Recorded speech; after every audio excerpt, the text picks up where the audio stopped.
Hello, thank you for opening this recording. My name is Phil Doran, and I want to take you through some of the main points to consider when determining which Incoterms rule might apply to your sales model. This is the current version of the Incoterms rules, Incoterms 2020, which is the work and copyright of the International Chamber of Commerce, better known as the ICC, based in Paris. Although you will not need a copy of this text to work with during this presentation, it's strongly recommended that you secure a copy before you start to trade referencing the terms. This presentation is broken down into 4 short sessions which are best enjoyed and understood if watched sequentially. This note here on the cover of the text is important to your understanding of the terms and most relevant to what we need to cover. It reads as follows: ICC rules for the use of domestic and international trade terms. So firstly, note the word rules. This wording confirms that these symbols or expressions are not laws. You need not use Incoterms. They are a product, they are an option, but they are not compulsory. Secondly, note the reference to the use of the rules in a domestic transaction. This is important to note because in this presentation we will only consider the use of Incoterm rules for international sales, that is to say, for cross-border transactions. Crucially, you must remember that Incoterms are a broad snapshot of international trade practices. If you like, they're ready-made suits.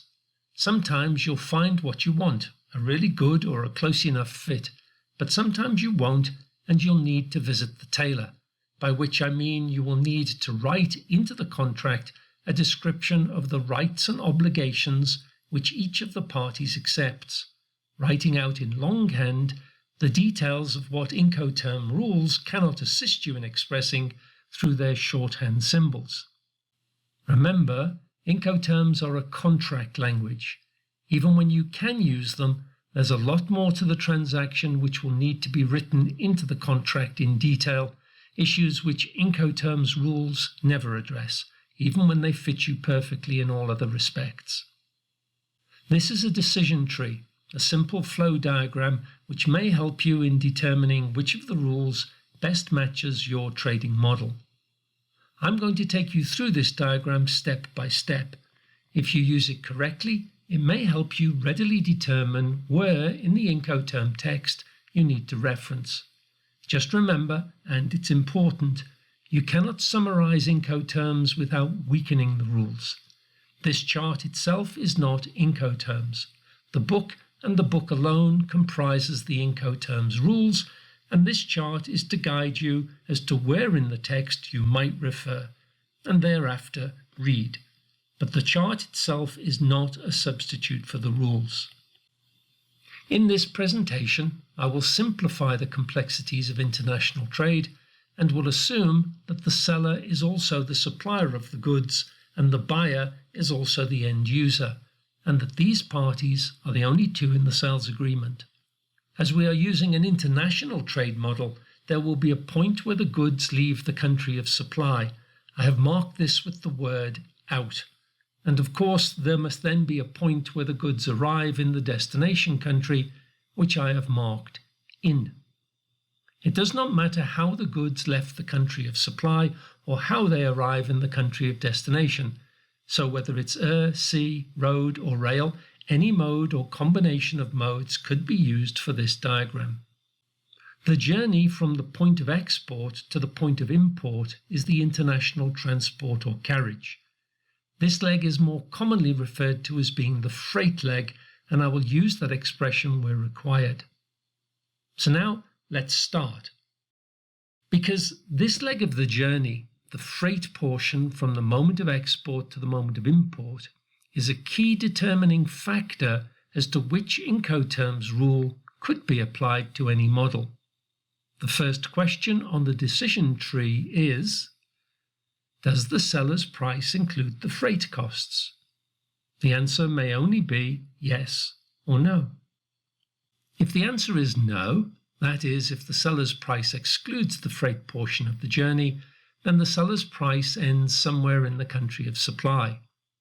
But if the answer is yes, meaning that the seller's price ends somewhere in the destination country, then in that case, the seller's price must also include the international freight portion as well. And this answer alone halves our search, for if the seller's price excludes the freight leg, then we'll be working with a rule that begins with the letter E or F. Whereas, if the seller's price includes the freight portion, then we're working with a commercial term which begins with the letter C or D. I remind you once more that Incoterms rules are not laws. They are a choice, and you may find that your model operates outside of the range of the Incoterms rules possibilities. In our simplified approach, however, answering this first question of does the seller's price include the freight starts the decision tree process. And we continue by looking at what happens should the answer be no. What this translates to physically is that the seller's price ends somewhere in the country of supply. This might be the seller's works, being an actual place of manufacture or storage, or it may be another place in the country of supply which is not the seller's place of manufacture or storage. One of the key requirements of correct Incoterms usage is that each Incoterms rule involves the naming of an exact address or location. We'll look at how Incoterms rules are best written and structured in Module 1 of the series supporting this introduction.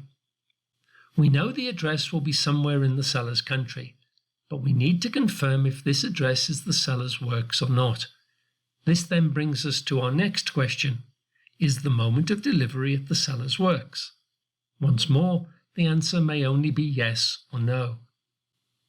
And we'll start with the first option.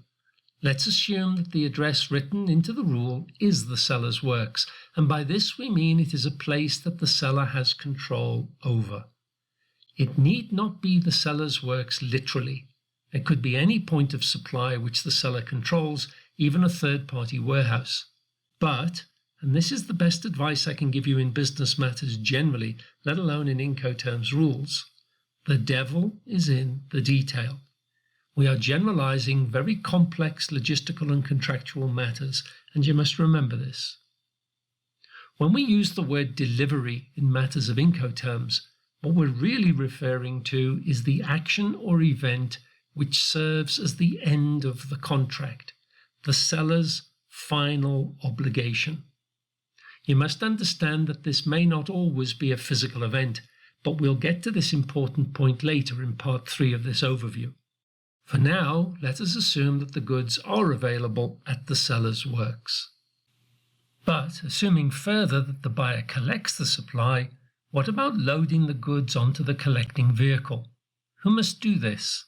And given that we're looking at an international transaction, what about the risk and cost of export customs clearance? Who takes that role, that risk, that responsibility, that cost? There's a lot still to be determined, but for our purposes we need only look at one function, the export clearance. Our next question, therefore, is, does the seller act as the exporter and arrange the customs export clearance? Again, the answer may only be a simple yes or no. Look where we are so far. We know the seller's price excludes the freight. When looking at the point of handover, we said it was the seller's premises or works. Now we need to know if the seller will act as exporter and export clear the goods. Again, yes or no. Well, if we say yes, the seller will export clear the cargo, then we're probably dealing with an FCA contract. FCA. This means the seller hands over the goods free of any further cost or risk to a carrier named by the buyer.